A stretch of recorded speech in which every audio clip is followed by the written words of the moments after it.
estava vindo no carro, estava até pensando com Deus, eu levei quase 2 horas para chegar aqui, um trânsito, engarrafamento, mas dentro do carro, irmãos, eu estou com uma expectativa no meu coração para esse culto de hoje à noite.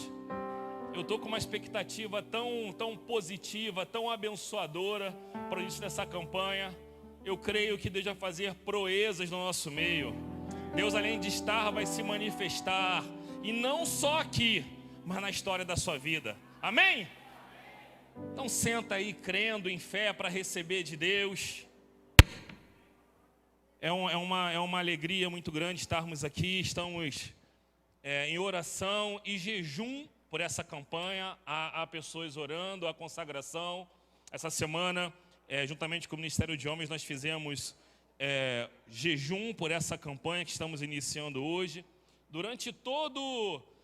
a pastora Anísia está aqui sentada, essa bênção do Senhor.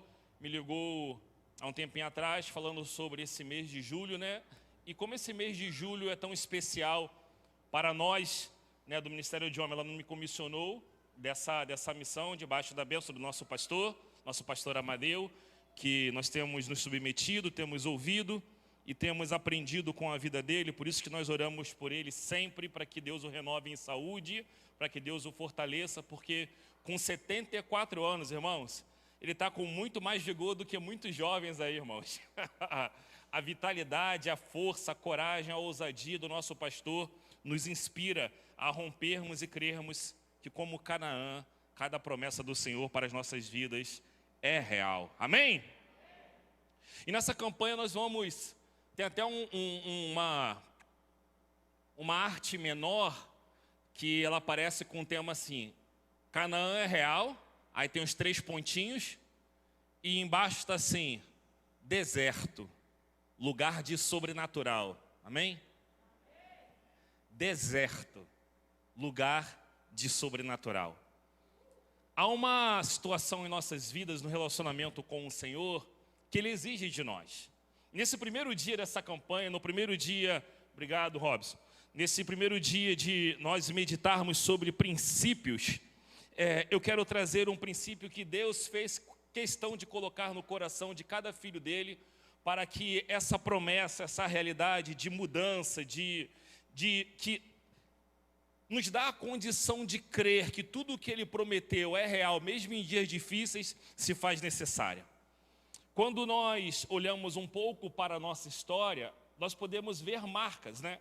Até alguém um dia falou que os grandes cortes, as grandes feridas das nossas vidas, elas deixam cicatrizes apenas para lembrar o que nós já superamos, apenas para lembrar o que nós já vencemos. Ao olhar para as cicatrizes, não é para pensarmos: nossa, eu fui ferido, nossa, eu sobrevivi, nossa, eu venci. E Deus sempre permitiu isso, que nós às vezes tivéssemos algumas marcas, tanto que o próprio Paulo chega um tempo onde ele é confrontado, ele fala assim: eu carrego no meu corpo as marcas de Cristo, as marcas do Evangelho, marcas que evidenciam o meu relacionamento com o Senhor. E quando ele escreve para Timóteo, ele fala sobre o ministro de Deus, sobre alguém que deseja ser um presbítero na casa de Deus. E ele coloca uma das condições não pode ser neófito, não pode ser alguém sem experiência de ser marcado por Deus, de ser marcas que Deus permitiu. E muitas vezes, algumas são bem dolorosas. E nesse princípio, eu quero meditar com vocês apenas um versículo de João 14, para depois nós irmos para o livro do Êxodo. O livro do Êxodo vai ser a campanha, vai ser a base de toda essa nossa campanha no mês de julho. Então, abra sua Bíblia no Evangelho de João, capítulo 14.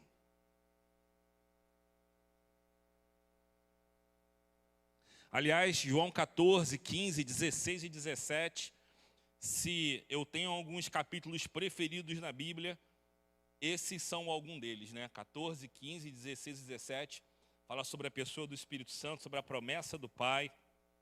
E 17 você vê Jesus como filho conversando com o Pai. A oração sacerdotal de Jesus é espetacular em João capítulo 17. Mas você achou aí o capítulo 14? Eu quero só ler com você o verso 26. Diz assim: mas o Consolador, o Espírito Santo, a quem o Pai enviará em meu nome, esse vos ensinará todas as coisas, e vós fará lembrar de tudo o que vos tenho dito. Presta atenção nessa afirmação chave desse texto. O Espírito Santo te fará lembrar. O Espírito Santo te fará lembrar. E nesse texto é Jesus falando, Jesus narra que o Espírito Santo é o Consolador. E ele é o Consolador de pessoas que precisam ser consoladas. De pessoas que passam por marcas na vida, por feridas na vida e que às vezes esquecem que existe um lugar da promessa, Canaã, mas só conseguem pensar no deserto. E quando a gente começa a olhar um pouco para a vida de Jesus, irmãos, pensa comigo. Se Jesus viesse como homem, fosse traído, preso e crucificado e ressuscitado ao terceiro dia, a palavra se cumpriria do mesmo jeito. Tudo estaria de acordo com a Bíblia, porque uma traição dói, não dói? Ainda mais de um amigo que vem e te trai com um beijo no rosto. Ainda mais um amigo que você confia, onde você coloca todo o recurso financeiro do seu ministério na mão dele. Esse era Judas.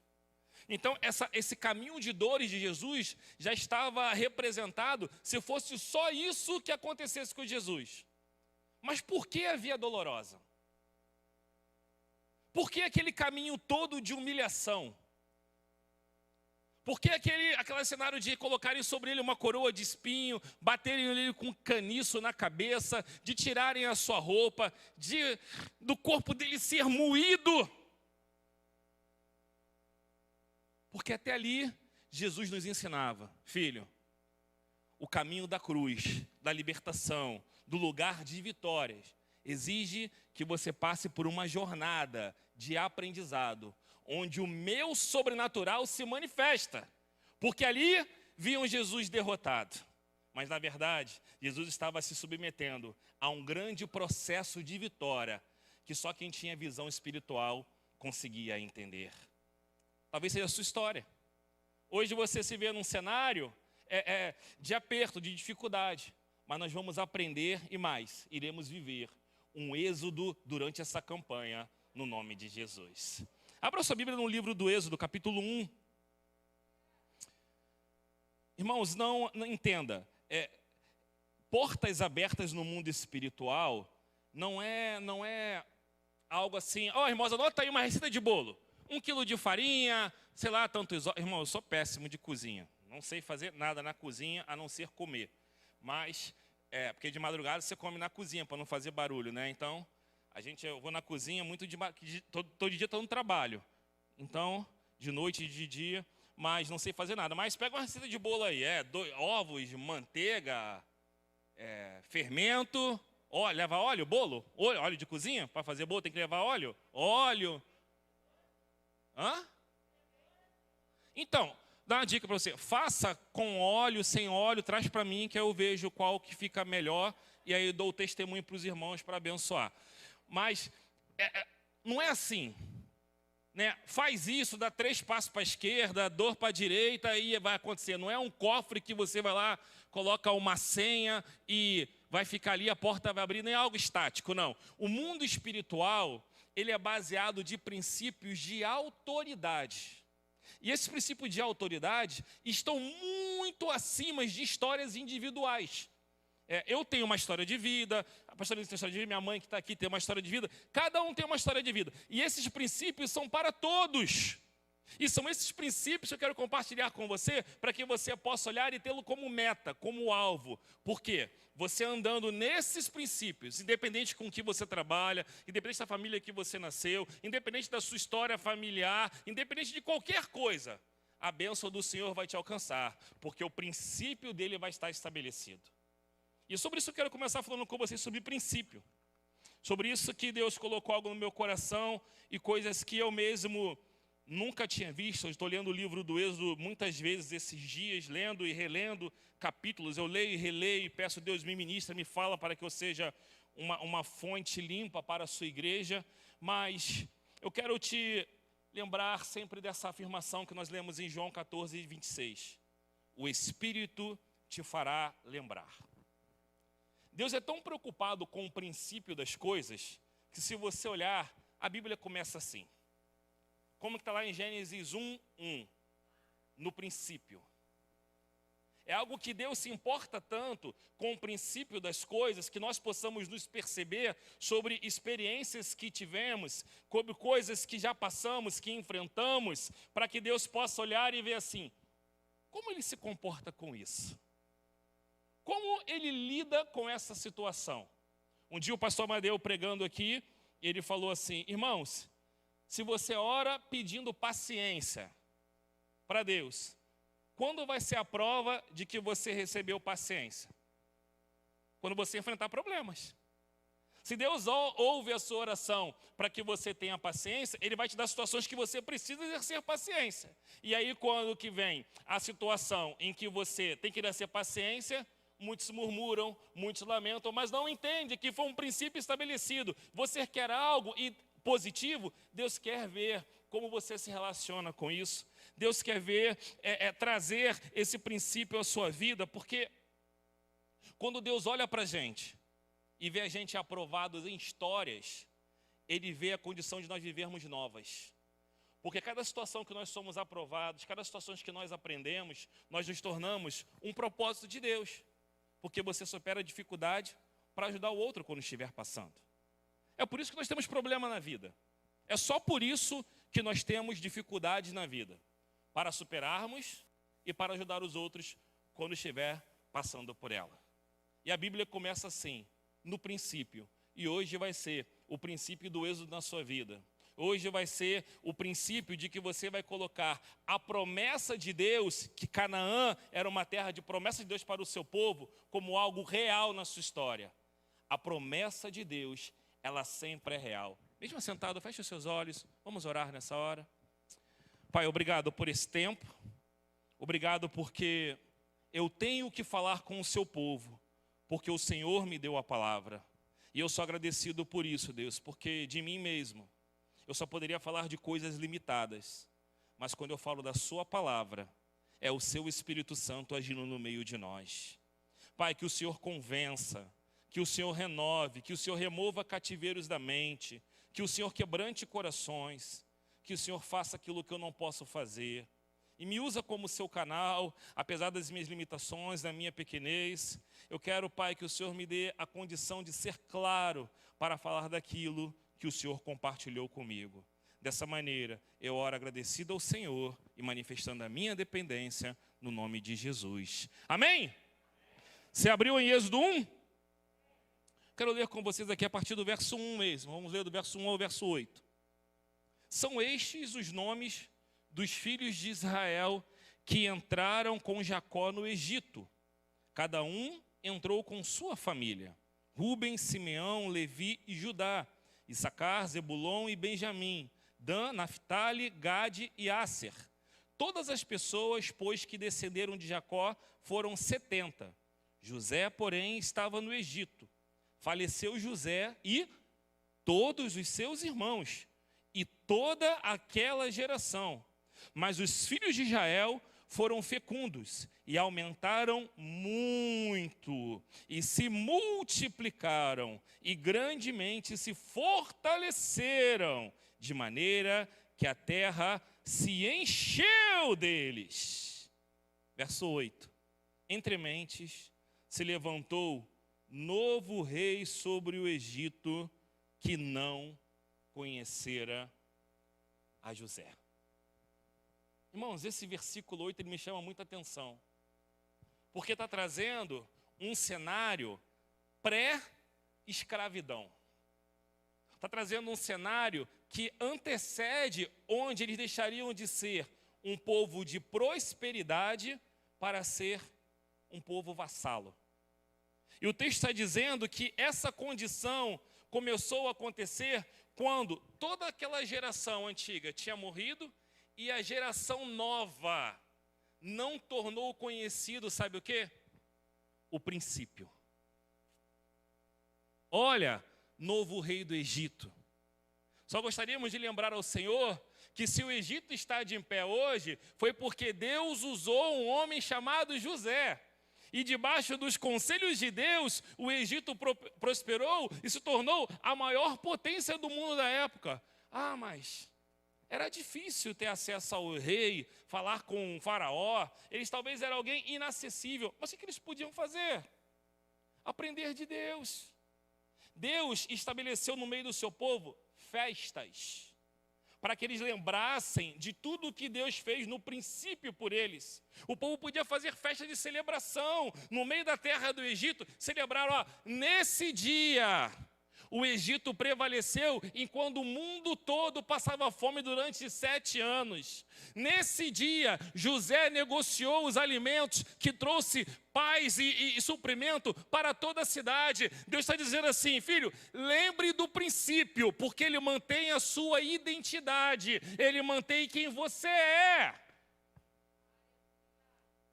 Eu costumo sempre falar, por causa do meu relacionamento com meu pai, que foi uma cura para mim, emocional, uma cura humana, uma cura da minha alma. Foi quando eu tinha, como eu falei, minha mãe está aqui, quando eu tinha muitas dificuldades, da ausência do meu pai. E um dia, conversando com Deus sobre isso, e Deus me confrontou sobre o meu pai, e eu tive que entender: Deus não erra. O meu princípio, o pai que eu tenho, é exatamente o pai que eu precisava ter para me tornar o homem que Deus quer que eu seja. A família que você nasceu, o princípio que você teve, a história que você teve, é exatamente a história que Deus permitiu que você vivesse para você se tornar a pessoa que Ele quer. É exatamente o currículo que Ele quer que você tenha para que você possa entrar em Canaã. E essa fé, ela nos guarda tanto da queixa, da murmuração, das palavras malditas que nós mesmos liberamos a nosso respeito, inclusive sobre nossos familiares. E às vezes também, irmãos, a ausência dessa fé nos limita. Sabe por quê?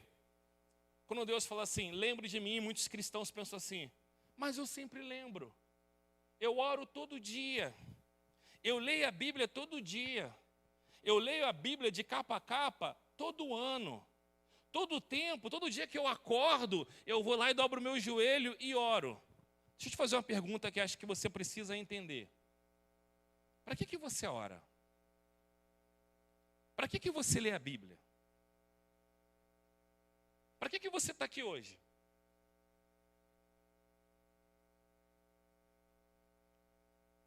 Nós podemos dar muitas respostas. Ah, porque eu sou agradecido.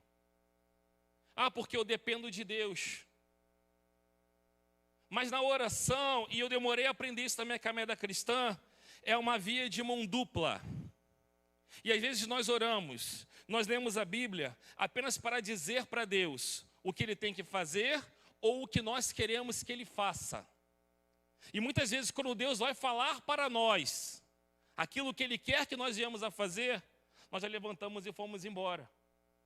Porque o novo de Deus que se manifesta em cada instante no meio do deserto, Ele quer que nós venhamos a aprender, é uma palavra um pouco forte, mas é verdade, de qualquer maneira, porque se você não aprender, você não avança.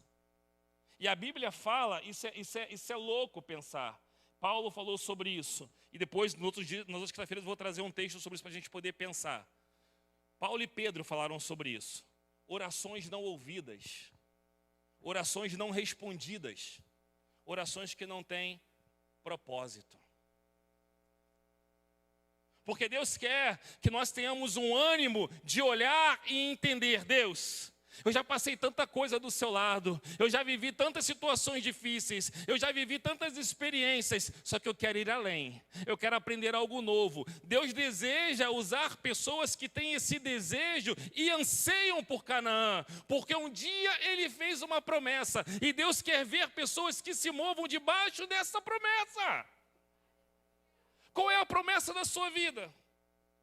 Sabe que o inimigo às vezes usa? Eu costumo usar sempre eu penso sobre isso, eu tenho uma meta. Irmãos, eu vou falar para vocês, eu estou aqui nesse altar, e essa é a minha oração durante o louvor. Eu falei: Deus, Eu sei que isso vai mudar histórias hoje, no nome de Jesus, porque eu creio. Meu coração hoje ardeu como uma brasa, como uma brasa, como uma brasa, durante o dia, enquanto eu orava. E eu falei, Deus, comece em mim. Hoje eu vivo uma situação, já conversei até com a pastora Nízia, compartilhei isso com ela. Hoje eu vivo uma situação profissional que eu preciso tomar algumas decisões. E eu não tenho ainda a resposta de Deus. E eu creio que nesse tempo que eu não tenho a resposta de Deus, eu estou aprendendo coisas novas que às vezes me ferem. E eu falo, Deus, me faz forte, eu quero aprender. Deus, me faz forte, eu quero crescer. Deus, eu não quero ficar na igreja ano após ano sem ter histórias para poder contar do Senhor. Eu não quero chegar aqui, vem aqui, Wesley, dá um testemunho. Ô irmãos, em 2011, estamos em 2021, irmãos. Eu quero ter histórias para contar de Deus hoje que eu vivi. Que eu falei, pô, ontem eu vi Deus nisso. E Deus agiu, Deus abriu essa porta. Eu quero ter experiências novas com Deus que faz tudo novo. E aí o povo não falava de quem mudou. O povo não lembrava do princípio. O pastor Amadeu pregou sobre isso aqui domingo de manhã. Sobre ser agradecido, né?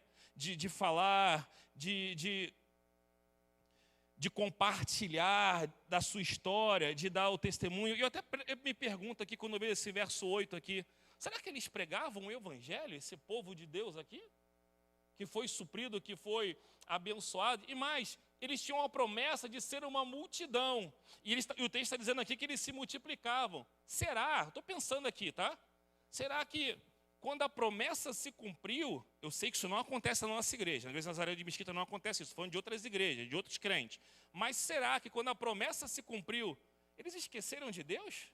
Coisa absurda, né? Ainda bem que a nossa igreja aqui não tem isso. Ninguém aqui, nunca aqui, ninguém prospera e esquece Deus.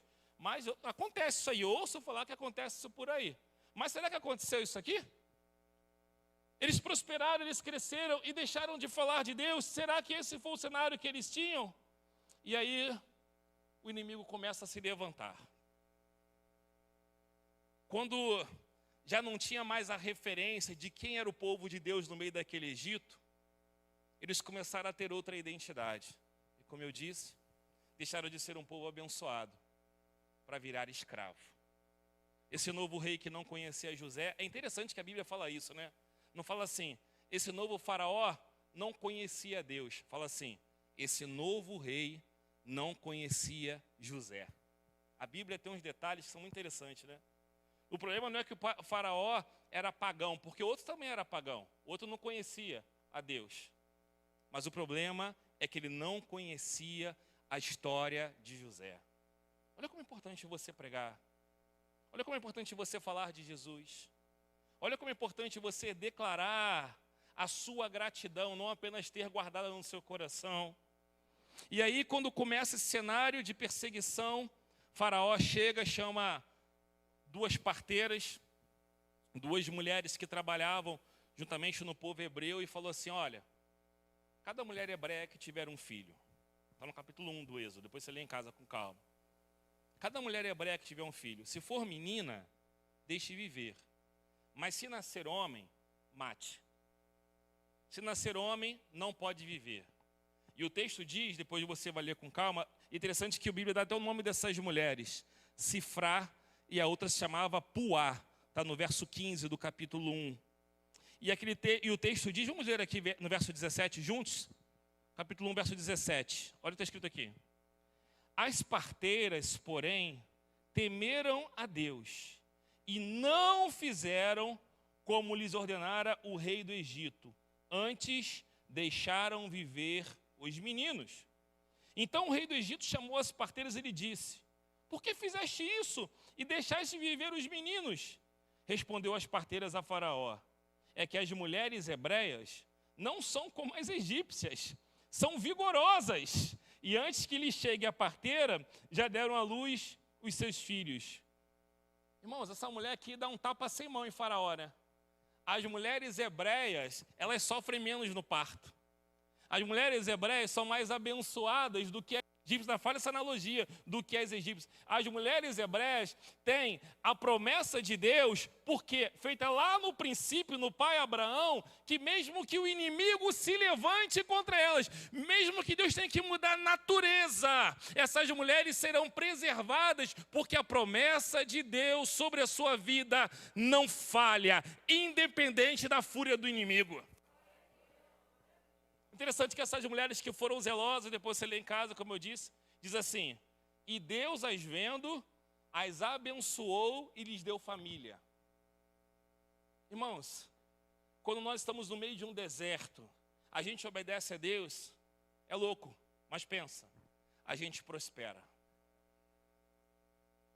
No meio do deserto, o povo de Deus prospera.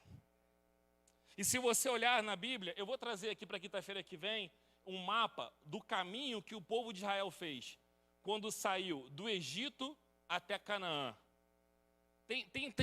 Chega uma trajetória no caminho que você parece até que é brincadeira. Que eles saem, aí vão para um lugar, aí andam em círculo, voltam para o mesmo lugar. E eles estavam debaixo de uma promessa, mas esquecendo de quem fez.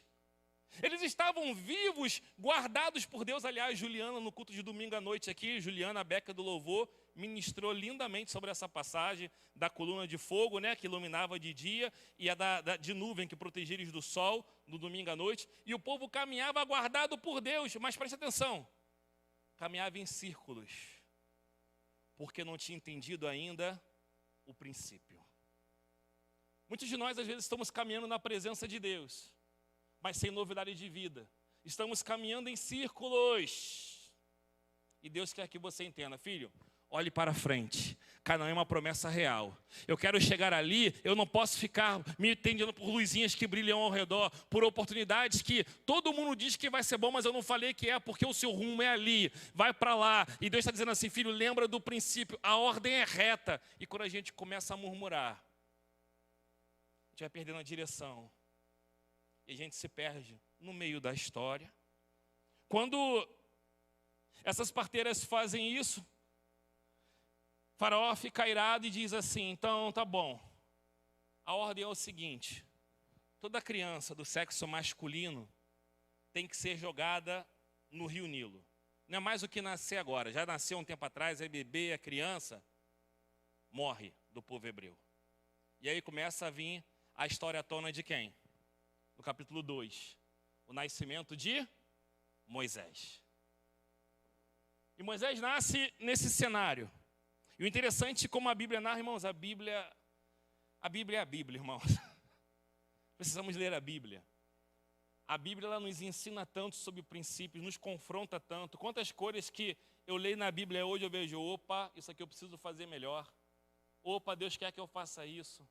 É um livro que fala. É um livro que ministra. Olha como começa o capítulo 2, verso 1. Foi-se um homem da casa de Levi e casou com uma descendente de Levi. O texto aqui, ele está dizendo assim de forma geral, porque não é uma história pessoal que Deus faz na vida de um indivíduo em particular. Está dizendo assim, é a forma que Deus age na sua soberania que é plena. Ele abençoa quem quer e quem atrai a benção dele. Quem atrai a bênção dele? Quem se coloca debaixo de princípios. E esse homem foi escolhido por Deus porque ele pertencia ao povo de Deus. O texto diz ali, ele era da casa de Levi. Ser do povo de Deus te traz privilégios em que você tem que entender para que no dia da batalha você não tema. Tem muito crente medroso, sabia, irmãos? Tem muito crente medroso. Irmãos, choca e nos faz pensar. Pastor Amadeu contou um testemunho aqui um dia que ele ficou alguns meses sem ter luz na casa dele. Dá para acreditar nisso? Que a Light cortou a luz na casa dele? Um pastor que tinha fundado mais de 100 igrejas, e a Light tinha que cortar a luz por falta de pagamento na casa dele. E ele continuar investindo na igreja. é ele acreditar muito em Canaã, na promessa que Deus fez, e mesmo passando por dias de escuridão, é se resguardar de não abrir a boca para reclamar no meio do processo. Mas depois que vence, vem aqui contar: irmãos, que bênção, a Light cortou minha luz. É loucura! É loucura! Guarda a sua boca, porque Deus está assim hoje, ó. Estou procurando alguém para poder abençoar. Estou procurando alguém para poder mudar história. Estou procurando alguém para poder abrir portas. E a única coisa que Ele quer é que essa pessoa seja determinada e creia. Lembrando, já passei por tempos difíceis, aprendi com as dificuldades, agora eu vou além. Agora eu vou além. Porque Deus vai estar na frente e eu vou ouvi-lo, porque Deus vai estar na frente e as coisas vão acontecer. Irmãos, era um tempo muito difícil. Era um tempo muito difícil porque você imagina, nós lemos ali no capítulo 1, que era muita gente do povo hebreu, muita gente. E você imagina toda criança ser morta, você imagina o alvoroço que ficou naquelas terras. Você imagina as más notícias que corriam. E olha o que a família de Moisés faz. Verso 2. E a mulher concebeu e deu à luz a um filho, e vendo que era formoso, escondeu-o por 3 meses. Não podendo, porém, escondê-lo por mais tempo, tomou um cesto de junco, calafetou-o com betume e piche, e pondo nele um menino, largou-o no carriçal à beira do rio. A irmã do menino ficou de longe para observar o que haveria de suceder com aquele cesto com o menino. Desceu a filha de Faraó para se banhar no rio, e as suas donzelas passeavam pela beira do rio.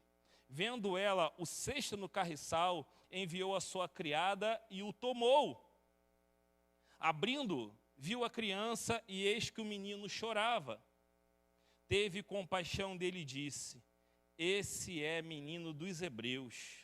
Então disse sua irmã, a filha de Faraó: olha só, queres que eu vá chamar uma das hebreias que sirva de ama e te crie a criança?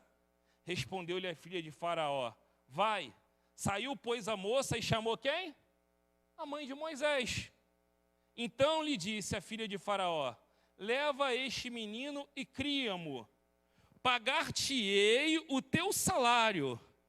A mulher tomou o menino e o criou. Irmãos, era um tempo de crise, era um tempo de morte. O texto está dizendo, sabe o quê?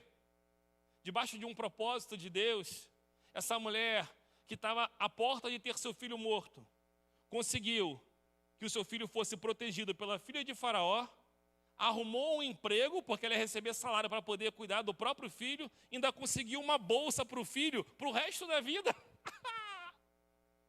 Quando Deus olha o cenário no mundo de pandemias, de crises, de mortes, Deus pega os seus e faz assim, ó, uma imagem de Cristo, para que o mundo tenha esperança. Eu vou abençoar meus filhos, porque eles são luz nesse mundo.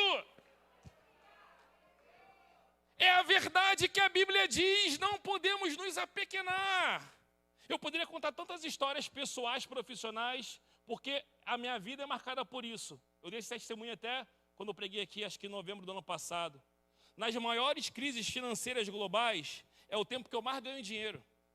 Porque eu creio nisso aqui, totalmente, quando eu começo a ouvir mais notícias, é quando eu oro e já falo assim: Deus, eu sei que algo novo o Senhor quer fazer. Porque quando Deus permite essas situações mundiais, é porque Ele está mudando governos de autoridade.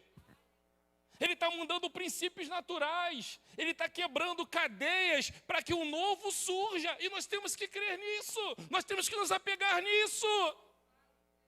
E essa família de Moisés, que o texto começa dizendo, fosse homem, fosse uma mulher, debaixo de um princípio foi abençoada, e Moisés se tornou o libertador de todo o povo. Você pode ser o libertador da sua casa, você pode ser um agente de mudança na sua casa, você pode ser aquele que Deus quer usar nessa noite, para que muitos, inclusive você, venham acreditar: Canaã é real, e é para lá que eu vou. Canaã é o lugar da promessa de Deus para a minha vida, e é para lá que eu vou. Determinação, foco. E aí esse menino cresce. E esse menino cresce, e não vou ler por causa do horário aqui, depois você vai ter que ler em casa isso. Mas diz que esse menino cresce. Aliás, irmão, deixa eu falar um negócio aqui sobre dinheiro. É uma coisa particular que eu nunca falei na igreja. Mas sabe qual é o meu relacionamento com o dinheiro? Principalmente nesses tempos de crise. Volto a dizer, minha mãe está aqui e quem anda comigo, convive comigo. Já passei muitos tempos difíceis, inclusive casado já. 2013 era um tempo em que eu administrava 13 empréstimos, né? Era um tempo muito difícil antes de Deus me prosperar. E eu guardava a minha boca sempre de reclamar, eu falo isso como um testemunho. Mas sabe qual era a minha oração com o dinheiro? Eu sempre falei assim, Deus, o dinheiro me serve. Até hoje é a minha oração. Eu falo, Deus, o dinheiro é algo que o Senhor criou para servir o povo de Deus. Tem várias passagens na Bíblia, principalmente em Eclesiastes, em Jó, em Provérbios, livros de sabedoria afirmam sobre isso. O dinheiro foi criado para servir o povo de Deus. A minha oração é essa. O dinheiro me serve. Eu nunca vou ser escravo do dinheiro, mas o dinheiro foi feito para me servir. O dinheiro foi feito para servir a minha família. É a minha oração que eu creio, porque eu trago vergonha a Satanás. Porque se Mamon ou qualquer entidade que tenha a ver com vida financeira acha que um dia vai me fazer escravo, mesmo quando eu te empresto, eu trago vergonha a ele. Deus criou o dinheiro, não está nas suas mãos. E o dinheiro é feito para servir o povo de Deus. E o gigante que se levanta para guerrear contra as trevas, sabe o que é? São as minhas ofertas e o meu dízimo. O dinheiro me serve de tal maneira que eu não sou apegado a ele, tenho prazer de dar. Porque ele é apenas um servo meu. Eu tento colocar isso no coração de famílias, eu falo, irmãos, por exemplo, na minha casa eu tenho um privilégio. A minha esposa não trabalha e não trabalha porque ela não quer. Eu falo com ela, Amanda, se um dia você quiser trabalhar, você pode trabalhar. Só que assim, desde que eu casei, eu falei isso com ela, eu creio que você nunca vai precisar. Porque se eu tenho uma esposa na minha casa que trabalha na minha casa, Deus vai me prosperar de tal maneira que eu vou ter condição de poder supri-la. Sempre foi a minha oração. Mesmo no tempo de crise. Eu lembro que a gente passou essa história muito marcante na minha casa. Nós passamos 2 semanas, eu tinha 25 centavos na carteira. Né? E não entrava dinheiro porque as contas estavam no cheque especial e eu cheio de empréstimo. E aí um dia eu estava na sala conversando com ela sobre isso. Aí ela, sem perceber, ela falou uma frase para mim assim, ó. Ela falou assim, jamais pensei que ia sair da casa do meu pai para poder passar por isso que eu estou passando. Você imagina ouvir uma frase dessa? Ela falou aquela frase para mim, meu coração, sabe, aquilo foi pior que um tiro, aquilo ali para mim. Porque estava muito difícil, não tinha dinheiro para nada, não tinha dinheiro para nada, não tinha dinheiro para nada, não tinha dinheiro para nada. E aí eu comecei a lembrar, sabe de quê, irmãos? Da palavra dura da minha esposa. Eu comecei a lembrar dos princípios, e eu tive que entender que ela estava sofrendo vendo aquilo. E eu comecei a minha oração, e Deus me deu uma mensagem sobre Jó, que eu nunca mais esqueci na minha vida, que mudou a minha história, e eu comecei a dizer, Deus, nesse tempo o Senhor não ouviu uma palavra de queixa minha. Não tenho dinheiro, estou cheio de empréstimo, estou na dureza de dar dó. Mas uma coisa eu vou dizer para o Senhor, Tu és o dono do ouro e da prata. E nesse processo eu vou aprender tudo o que o Senhor tem para me ensinar, porque eu sei que vai chegar a hora em que eu vou ter para dar. Falo nesse altar. Era a minha oração quando eu não tinha. Por quê? O que eu lembrei? Princípios. Princípios. Guarda a sua boca da queixa, guarda a sua boca da murmuração, guarda a sua boca de falar que está tão difícil, guarda a sua boca de dizer para os outros de lamentação. Tem crente, irmão, que só lê o livro de lamentações na Bíblia. A paz do Senhor, irmão. Paz do Senhor, irmão, está tão difícil. Tão complicado. Irmão, tem gente que não tem dó do outro de ser pesado para o outro. Eu, como cristão, tenho essa preocupação. Eu não quero ser pesado para ninguém, muito menos para o meu pastor. Foge de gente assim. Foge de gente assim. Tá? Dá a palavra, dá o conselho, repreende, mas não deixa dar contigo. Quem muito murmura, irmão, é algo terrível, é um peso para se carregar e te impede de chegar em Canaã. Porque deserto, areia, às vezes é fofa, só o seu peso te cansa, fica carregando os outros nas costas o tempo todo, irmãos. Admoestar é colocar a mão no ombro, confrontar e caminhar junto. O outro tem que andar. Não é botar nas costas e sair carregando o problema dos outros, irmãos, entenda. Jesus é o Salvador, não é você. A mãe de Moisés preparou o lugar para ele poder sobreviver. Diz que ela pegou o cesto, selou com betume e colocou no rio. Mães, liberem os seus filhos. Liberem os seus filhos desses laços emocionais e muitas vezes doentios, de que os filhos são para você. Pastor Diel, um dia que ouviu e falou de uma pregação que ele disse que os grandes tesouros dos filhos são quando eles são educados para serem bons pais e não bons filhos. Porque às vezes crescem, se tornam bons filhos, mas nunca saem da aba do pai e da mãe. Porque são bons filhos. Mas se eles forem treinados para ser bons pais, eles vão querer ter identidade. Eles vão querer ser pessoas que conquistam, para poder ter para dar para os seus. E a mãe de Moisés falou assim: não vou morrer abraçada com meu filho, o meu neném vai matar, se matarem meu neném vai me matar junto. Não, ela preparou uma estrutura. E falou assim: está na mão de Deus, vai. Não adoeça por causa dos seus filhos. Não adoeça por causa dos seus filhos. Porque Deus cria um caminho, Deus traz a memória. Tanto que quando Moisés lembra, ele vê o cenário, ele um dia passa lá e vê um soldado egípcio maltratando um hebreu. É o meu povo. Ele vai lá e mata aquele soldado egípcio. Depois de Moisés ver dois brigando, um sobressaindo sobre o outro, ele fala assim: ei, vai matar seu irmão, para com isso. A irmã falou assim: ué, quem te constituiu por príncipe e juiz sobre nós? Você vai me matar igual você matou o egípcio ontem? Aí Moisés pensou: fui descoberto. Aí Moisés foge. E o texto diz: Faraó, sabendo que ele matou um egípcio, começou a perseguir Moisés para poder matá-lo. A indignação para você entrar na rota de Canaã vai te custar alguma coisa. É por isso que eu disse que não é algo estático como um cofre. Ir para Canaã vai te custar alguma coisa. Moisés teve que deixar o Egito, mesmo sendo filho da filha de Faraó. E a Bíblia fala no livro de Hebreus que ele rejeitou essa identidade. Só que a indignação dele estava tão real que ele foge e para num poço de água. E quando para num poço de água, o que ele vê? Uma outra injustiça. Mulheres com rebanho para poder tirar água. E alguém lá tomando a frente, atrapalhando. O que Moisés faz? Vai lá e defende aquelas mulheres. E no meio daquelas mulheres estava Zípora, filha de Jetro, ou de Reuel, como a Bíblia o chama. E ali estava a esposa dele, e aquelas filhas retornam para casa, e aquelas filhas falam assim para o pai: por que voltaram tão depressa? O pai pergunta para elas. Elas falam assim: um egípcio nos ajudou. A aparência de Moisés já era de um egípcio. Mas o coração dele, quando ele começou a lembrar de princípios, de que ele era do povo de Deus, já começou a ser transformado pelas suas atitudes. Você vai sair daqui hoje, nessa noite, na primeira semana dessa campanha, talvez ainda com alguma aparência que o mundo te deu, mas o seu coração hoje começa a ser transformado com essa indignação, onde Deus vai te dizer: filho, abre mão disso. Filho, tenha coragem de dizer não para isso. Melhore a sua conduta nisso aqui. Não deixe que você seja alguém que vai ter um princípio de grandes lembranças, mas para contar sempre história do passado. Porque, preste atenção, e assim eu quero terminar. É o que a Bíblia diz: o Espírito te fará lembrar de todas as coisas que você precisa lembrar. De tudo o que você precisa lembrar. Sabe por quê? O princípio é importante, mas o fim é muito melhor.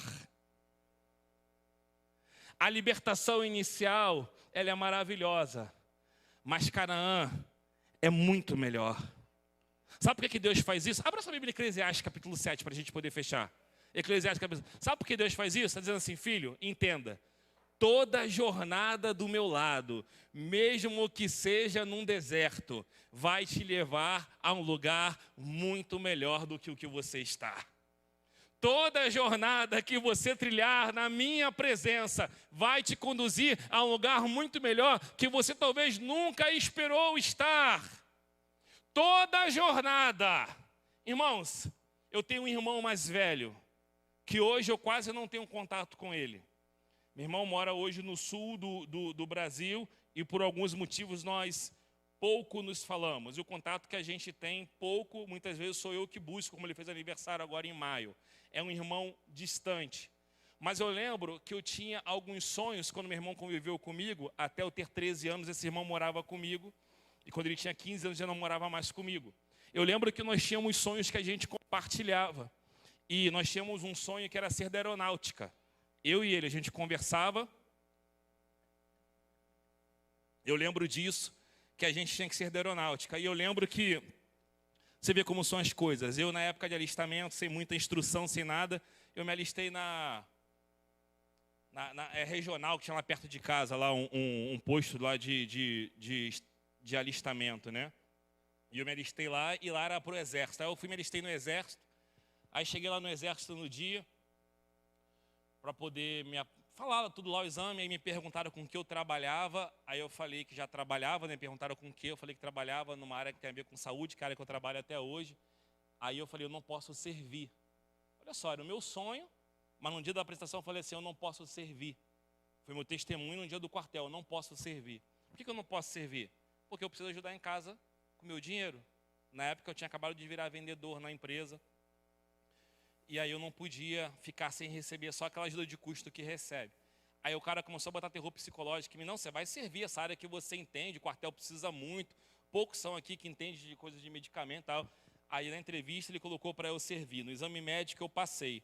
Na entrevista final, entrevista social, nem lembro mais o nome, eu implorei para o cara botar para mim que não servir, né? E ele botou lá para mim não servir.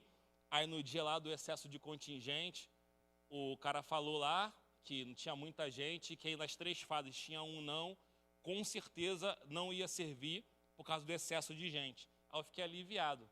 Aí na hora que ele foi chamar, eu voltei, acho que outro dia depois, para buscar o certificado de reservista. Eu lembro até hoje daquela sensação. Quando o cara me chamou, porque o meu nome é com W, eu fui um dos últimos, chamou em ordem alfabética, e quando ele me chamou na mesa e me deu meu certificado de reservista, eu senti uma dor, como assim, meu sonho morreu. Né? Meu sonho de infância morreu. Eu peguei aquele certificado, eu senti emocionalmente aquilo, e quando eu fui embora, eu lembro que me marcou muito ouvir 2 meninos abraçados, chorando, que queriam servir, e não tinham servido. E quando eu desci a escada, tinha um chutando uma lata, cara, revoltado, porque não queria servir e ficou agarrado no quartel, né? Ia ter que servir. E aquilo para mim foi uma situação que, um sonho que morreu. Mas era um sonho meu, não era de Deus. Se eu vivesse talvez aquela vida militar, que eu tinha um sonho de infância pegado naquilo, lembrasse do princípio, e não tivesse coragem de renunciar, porque eu tinha necessidades que eu precisava ter, irmãos, deixa mais claro para você, qual é o seu sonho? Meu sonho é fazer isso, fazer aquilo outro. Ore para Deus te dar um salário que você ganha para poder viver esse sonho. Eu falo isso com os adolescentes, qual é o seu sonho? Outro dia falou para mim aqui, uma menina chegou para mim e falou assim, meu sonho é em Paris. Conhece, Anisa, essa menina? Meu sonho é em Paris, na Torre Eiffel e tal. Eu falei, você vai trabalhar com o quê quando você vai crescer? Aí me falou a profissão, eu falei, isso não dá dinheiro. Isso não vai te dar condições de você viver. Irmãos, se mova pelo seu sonho, porque Deus traz a existência. Deus quer que você tenha uma meta, Deus quer que você tenha um objetivo. Deus quer que você sonhe com aquilo que Ele coloca no seu coração. E o que Ele não colocou, precisa fazer como Moisés. Abre mão. Diga, Senhor, não é para mim, eu não quero isso. Tem gente que não percebe, mas está viciado em joguinho de celular. Tem gente que não percebe e está viciado em rede social. Tem gente que não percebe e vem para o culto, ouve a palavra e sai do culto e vai ver novela. Tem gente que vem aqui, recebe uma palavra de Deus e chega em casa, nem lembra o que foi pregado, porque não tem a coragem de sentar com o filho e compartilhar o que ouviu. Ou poder orar. Hoje eu faço isso com a minha esposa, desde 2017 eu faço isso. Eu abraço a minha esposa e eu não oro mais por ela, eu oro com ela. Faz diferença, porque um dia eu aprendi aqui e eu quero praticar. Eu oro pela entrada da minha casa e eu falo, Senhor, está selado, demônio nenhum entra aqui, porque eu aprendi que eu sou autoridade e na porta da minha casa prevalece a palavra que eu alianço no mundo espiritual. Eu boto a mão na cabeça da minha filha e falo: filha, seja cheia do Espírito Santo, porque sobre mim está essa autoridade. Eu estou no caminho da promessa. Exerça a sua identidade. Você foi chamado para ser mais do que vencedor. Chega de ser pequeno, é isso que Deus quer que você entenda. Canaã é para quem conquista, Canaã é para quem avança, Canaã é para quem crê e vai andando, mesmo que seja no deserto, glorificando.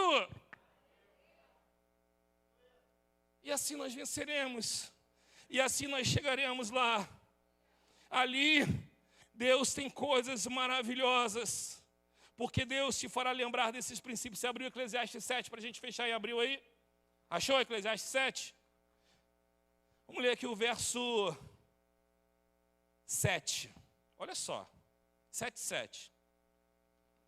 Verdadeiramente, a opressão faz endoidecer até o sábio, e o suborno corrompe o coração.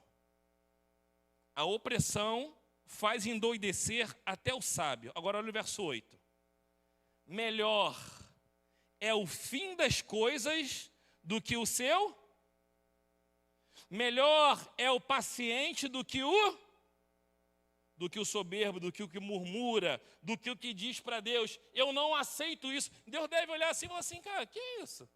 Que oração é? Tem gente que está orando assim hoje em dia, tem essa modinha agora aí. Deus, eu não aceito isso. É como pegar Jesus pelo colarinho, colocar Jesus contra a parede e dizer assim: Jesus está pensando o quê? Fazer isso comigo? Está pensando o quê? Tem uma geração fazendo isso, orando, achando que essa oração é poderosa, achando que isso agora é modinha. E Salomão, já velho, e é por isso que eu creio que ele foi salvo, por causa do livro de Eclesiastes, porque Salomão se perdeu, mas no final se encontrou. E ele fala isso aqui, verso 9: não te apresses a irar-te, porque a ira se abriga no íntimo dos insensatos. Jamais diga, olha só, porque foram os dias passados melhores do que estes, irmão, que tem de hoje uma geração reclamando. É isso que eu falo, é essa gratidão que é nula, é essas orações que é nula. O meu tempo da infância foi muito melhor.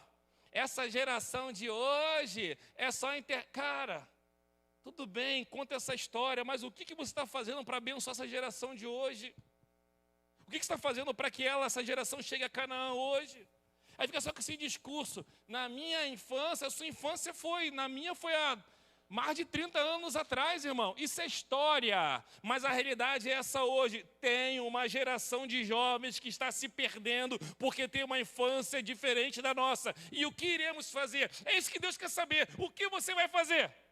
Você vai ficar vindo na igreja há 30 anos para ficar aqui? Essa geração de hoje, domingo que vem, essa geração de hoje. E Deus falou assim: filho, é você que eu vou usar para mudar a geração. Moisés já morreu, você que eu vou levantar para mudar essa geração. É você que eu vou colocar uma palavra no lábio de direcionamento. Você que tem uma palavra no lábio que eu vou usar para transformar vidas.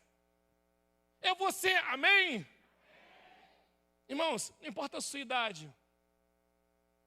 Toda vez que Deus falava com Moisés, algo grande, construção do tabernáculo, os 10 mandamentos, sobre punição ao povo, Deus fala assim: repara. Deus fala assim: Moisés, desce do monte, ou sai do tabernáculo e procura os anciãos. Toda vez que Deus fala assim: Moisés, fala com o povo. Moisés, fala primeiro com os mais velhos. Porque os mais velhos têm uma conduta respeitosa, e os mais jovens, ouvindo os mais velhos, eles vão respeitar e vão ouvir os conselhos. O que acontece hoje? Os jovens ouvem os mais velhos? Mas sabe por quê também? Porque tem muito mais velho que não se dá o respeito. E essa é a verdade. E muitos jovens não ouvem mais porque são mal criados. E essa é a verdade. Porque não aprendem limites, porque não são repreendidos, porque não são liberados para poder viver. São filhinhos da mamãe ou do papai. A palavra é um pouco dura, irmão, mas é para quem vence. A palavra é para entrar em Canaã. Irmãos, e não se assuste, e é o que vai acontecer no céu, infelizmente, mas é o que a palavra diz. Pouquíssimos, vou falar assim, ou quase ninguém entrou em Canaã desse povo. Alguém disse, um geólogo disse, que o caminho entre o Egito e Canaã se faz em 40 dias. Levou 40 anos. Porque era muito não me toque, era muito mimimi, era muita necessidade, era muito meu problema, era muita minha sede, a minha fome, o meu dinheiro, o meu trabalho, o meu chefe, a família que eu nasci. E Salomão está dizendo assim, filho, ei, lembra do seu princípio que eu sempre estive contigo? Imagina como vai ser o fim vai ser melhor. Vamos ficar de pé nessa hora, vamos ficar de pé.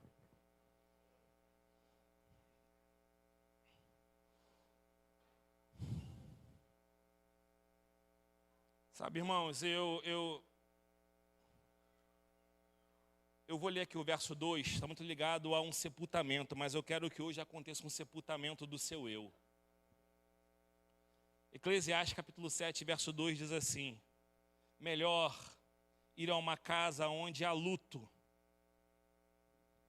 do que ir a uma casa onde há banquete.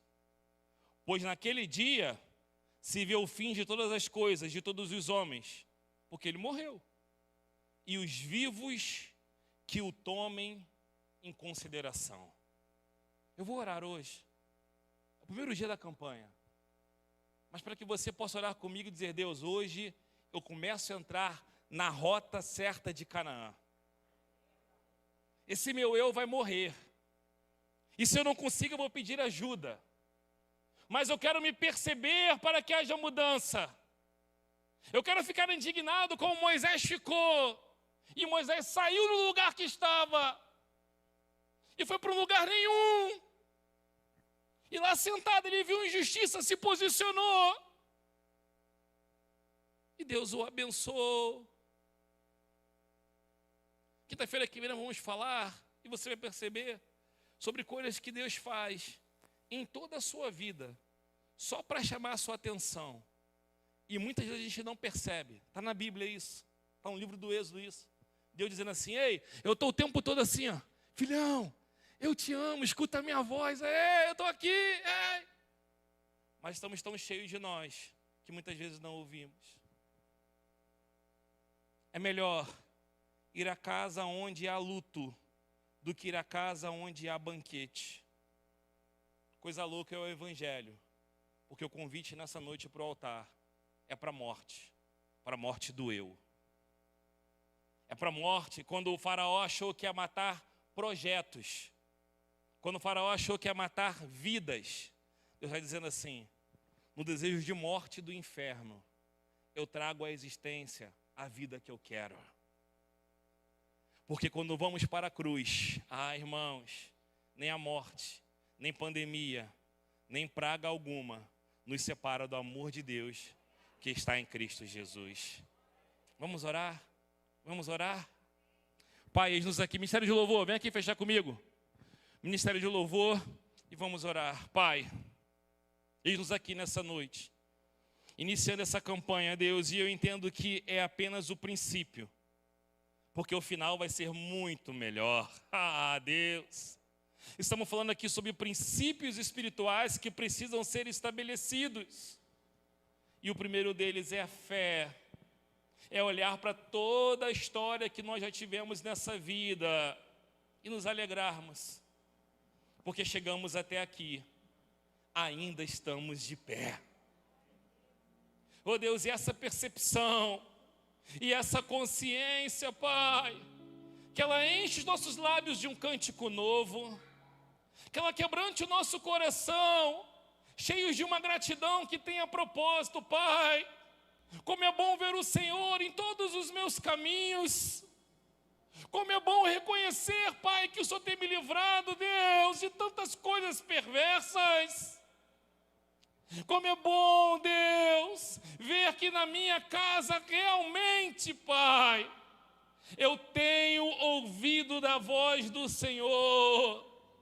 E esse tempo difícil apenas vai moldar-me.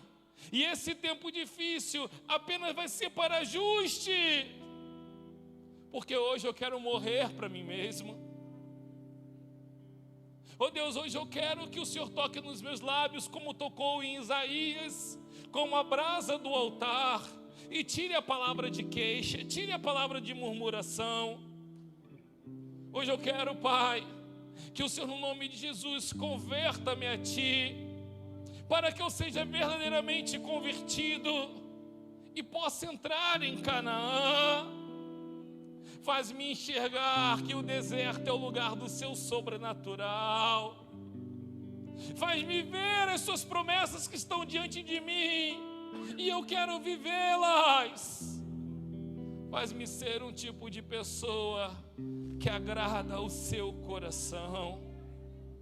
Essa é a nossa oração sincera nessa noite, Deus. A morte do eu para a manifestação do grande eu sou, no nome de Jesus. Amém, igreja? Vamos aplaudir o Senhor no nome de Jesus.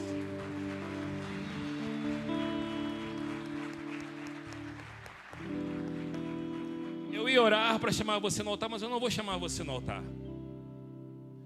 Uma palavra como essa, o altar tem que ser onde você vive. Porque é lá fora que você tem que fazer a diferença. É lá fora que você tem que mudar a rota do seu caminho. É lá fora que você, casado ou casada, tem que cortar conversinhas com ex-namorados da infância que você encontrou no Instagram e Facebook. É lá fora que você tem que cortar a imoralidade da internet que vai te chamando a atenção e você vai se perdendo no deserto distanciando de Canaã. É lá fora que você tem que parar de mentir no seu trabalho para conseguir uma venda, nas promessas para conseguir apoio de alguém. É lá fora que você tem que mostrar que você não está pronto para um relacionamento porque você foi ferido no último e que você precisa se tratar para não chegar deficiente para ninguém que vai se relacionar contigo. É lá fora com os seus filhos que você vai começar a sentar com ele e comentar sobre a palavra, sobre a Bíblia. É lá fora que você, filho, vai chegar em casa e vai dizer: pai, mãe, eu vou te honrar porque eu te amo e me submeto à palavra. É lá fora que a sua vida é mudada dentro, porque lá fora ele também te vê, porque lá fora ele também está contigo. Vamos cantar. Sabe, enche a sua casa desse louvor, dessa declaração profética de quem Ele é, mais do que das suas dores. Fale de quem Ele é e você vai ver, a sua fala vai mudar, o seu coração vai ser avivado e o Espírito Santo vai te tomar de tal maneira que você vai ser surpreendido por novas experiências. Amém? Amém? Vamos aplaudir o Senhor mais uma vez, em nome de Jesus. Graças a Deus. Vem cá, Wallace. Glória a Deus. O Wallace tem um recado para te dar aqui da parte de Deus, tão importante. Poder sentar, irmão, poder sentar. O Wallace é um ministro de Deus e é dessa casa. Amém, que bênção, que palavra. Glória a Deus. Você pode aplaudir mais uma vez o Senhor por essa palavra? Deus é fiel, aleluia. Abram suas Bíblias. Livro de Provérbios. Vamos ler Provérbios 11, 24, 25. Provérbios 11, 24 e 25. Quem aqui conhece uma pessoa generosa? Levanta a mão. Quem aqui conhece? Vou fazer mais uma pergunta. Quem aqui conhece Pastor Amadeu? Então você que não levantou a mão conhece alguém generoso.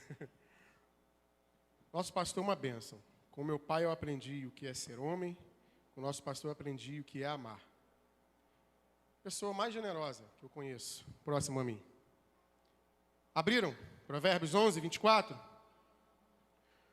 Na minha versão está assim: o que distribui com generosidade enriquece. O outro que retém mais do que é justo empobrece. A alma generosa, o quê? A alma generosa. Wallace, já sei, você vai falar de dízimos aqui. Não. Para nós que somos do ajuntamento, dízimo é o básico do básico, amém? Então você vai falar então aqui de tipos de oferta à luz da Bíblia. Não. Poderíamos falar aqui de ofertas alçadas, poderíamos falar aqui na antiguidade, ofertas de manjares, oferta alada de cereal, oferta de consagração, mas também não é isso. Ah, tá bom, Wallace, então o que você vai falar em cima desse texto? Vamos falar de generosidade. Como assim, Wallace? Falar de generosidade? Porque é isso que pesa na minha conta e na sua conta. É isso que soma ao meu favor e ao seu favor aos olhos do Senhor. Eu lembro, pastora Anísia, que na minha infância, lá no Senasa, 92, 93, rodinha de amigos, nós tínhamos algumas brincadeiras e ficávamos tentando aqui descobrir os homens mais ricos do Brasil. E ali, naquela roda, era unanimidade. O mais rico é o Silvio Santos, o cara dá dinheiro na televisão. Quem quer dinheiro? O sonho era estar no programa do Silvio Santos, né, para pegar dinheiro, mas só tinha mulher lá no auditório. E aí, geralmente, terceiro lugar era unanimidade. O mais rico, terceiro, deve ser o Ayrton Senna, não tem como. Né? Esporte mais caro do mundo. Ayrton Senna é muito rico. E o segundo era um empresário lá que até hoje, eu estou com 38 anos, eu não descobri o nome dele. A gente sempre falava, é um empresário aí, esse segundo era um empresário aí. A gente nunca sabia o nome dele. Mas era unanimidade. E como aquela rodinha de amigos ali, todo mundo ali era filho de crente, né? Era reteté para lá, labachúria para cá. Era filho de crente, então a gente acabava fazendo a mesma pergunta. Espera aí, por que esses camaradas, eles são tão prósperos, mas não servem ao Senhor? Logicamente, não tínhamos noção aqui do merecimento, do trabalho, mas era o que nós concluímos. Olhávamos para nossas famílias e, caramba, tanta dificuldade, e esses caras com tanto dinheiro, mas não servem ao Senhor. Coisa que criança geralmente pensa, né? Mas aí, se você chegasse naquela época, em qualquer esquina, e perguntasse para alguém letrado, ou para um homem simples, e perguntasse, me dê um exemplo aqui de generosidade no país. Quem eles iriam falar? Silvio Santos, Ayrton Senna, mesmo depois de morto, sua família com institutos, mas eram os exemplos. Todo mundo falava, era unânime. Generoso aqui nesse país? Ayrton Senna. Silvio Santos. Mas no texto que você acabou de ler, nós estamos falando de generosidade. A parte A, lá do 25, diz o quê? A alma generosa. Durante muito tempo eu ficava batendo cabeça com os meus pais. Ficava, caramba, por que eles insistem em ficar ajudando gente que murmura, gente que já passou a perna? Por que eu não entendia? E aí um dia eu consegui entender. É a generosidade. Mas o texto está falando aqui, generosidade no ajuntamento. Eu e você. Agora vamos dar mais um passo. Você imagina se entre nós formos generosos. Aqui diz o quê? Que prosperará. Você imagina o homem e a mulher que se coloca à disposição do Senhor. Como assim, se alguém pode ser generoso com Deus? Imagina todas as vezes que os pastores sobem aqui e lançam um desafio, e aí você se coloca como generoso pela causa do Senhor, pela lida do Senhor, pela obra do Senhor. Meu irmão, o texto está falando aqui, relacionamento interpessoal, generosidade. Eu e você. Agora você imagina você generoso com a causa do Senhor, com a lida do Senhor. Como assim, Wallace? O nome disso é barganha? Não. É a lei da semeadura. Está na palavra. Se eu quero comer, eu vou lá e eu planto. Se eu não plantar, eu não vou comer. Quantos aqui querem ser generosos com a causa do Senhor? Quantos aqui? Se você já tem sido, continue, porque você está no caminho certo. Não há outro caminho. Todas as vezes que a minha família se colocou à disposição, no secreto, de fazer voto com Deus e honrar, Deus honrou. Quantos aqui querem se colocar na brecha de serem generosos com a causa do Senhor? Eu quero. Gostaria de convidar você a se colocar de pé. Essa é a oportunidade que nós temos de sermos generosos com a causa do Senhor. Amém? Gostaria de convidar os obreiros a estarem a postos. Amém? Separe o seu melhor nessa hora para entregar para o Senhor. Aleluia. Deus, te agradecemos, Pai, por essa noite, Senhor. Te agradecemos pelo banquete, pelo privilégio, Pai, que nós tivemos de estarmos aqui, Pai, e ouvir a Tua palavra, Pai. Certamente estamos saindo daqui melhores, Pai, do que entramos. Porque a Tua palavra ela é luz, a Tua palavra, ela é sal, Senhor. Te agradecemos também por esse momento, a oportunidade que temos de semear, Pai, na Tua lida, Senhor. Muito obrigado, Pai. E cremos, Pai, e te pedimos que nunca falte para os Teus filhos, Pai. Saia do seu lugar e entregue o seu melhor para o Senhor. Aleluia.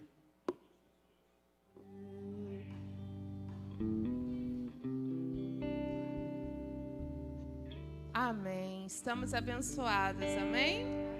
Vamos ficar de pé, já estamos encerrando. Louvado seja Deus por essa noite em que tivemos os nossos corações ricamente aquecidos pela palavra de Deus. Estamos abençoados.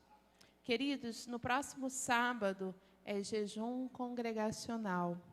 Então, de 6 às 7 da manhã, de meio-dia a 1 e das 18 às 19, nós teremos Santa Ceia. De 6 às 7, de meio-dia a 1 e das 18 às 19 horas, jejum congregacional e Santa Ceia. Que você possa vir, estar em comunhão com o Senhor e conosco. Amém? Pai amado e Pai querido, obrigada, Jesus. Obrigada pela força que Tu nos deste de chegarmos até a Tua casa. Obrigada, Senhor, pelos louvores entoados, pela palavra ministrada. Obrigada, Senhor, por cada elemento oferecido ao Senhor neste serviço. Ó Pai, oramos a Ti, te pedimos que o nosso coração possa ser um terreno fértil, uma terra fértil, porque a palavra foi semeada. Pai, não permita que as rapinas roubem, que o inimigo roube aquilo que foi semeado. Mas como o pastor Wesley falou, que durante essa semana a Tua palavra possa encontrar lugar no nosso coração e dar frutos. Ó Pai, que dê frutos a 30, 60, 100 por 1. Nos ajuda a regar essa palavra. Ó Pai, que na próxima semana nós possamos não somente estar aqui, mas incentivar outras pessoas que precisam ouvir essa palavra. Pai amado e Pai querido, seja conosco. Continua a ministrar o nosso coração. Nos ajude a ser constantes na Sua presença. Advoga a nossa causa, ilumina nossa mente, nosso coração. Nos dá firmeza de propósito, para que possamos não somente, Pai, percorrer o deserto, mas entrar na terra prometida e gozar e desfrutar de tudo aquilo que o Senhor tem para nós. Pai amado e Pai querido, como ministro de Deus, eu quero abençoar a vida do Teu povo, a casa, a despensa, a saúde, ó Deus, o relacionamento, as causas que humanamente talvez seja impossível, mas para o nosso Deus não há impossíveis. Ó Deus, que ao sairmos daqui a Tua presença permaneça conosco, que ao chegarmos nos nossos lares, a paz do Senhor venha estar nas nossas casas. Conduz a nossa semana. E assim dizemos, que o Senhor te abençoe e te guarde. Que o Senhor faça resplandecer o teu rosto. Que o Senhor sobre ti levante o seu rosto e te dê a paz. A paz que excede o entendimento humano. Guarde o seu corpo, guarde a sua alma, guarde o seu espírito e os conserve íntegros e irrepreensíveis até a volta do Senhor Jesus. Vá em paz, que Deus te abençoe.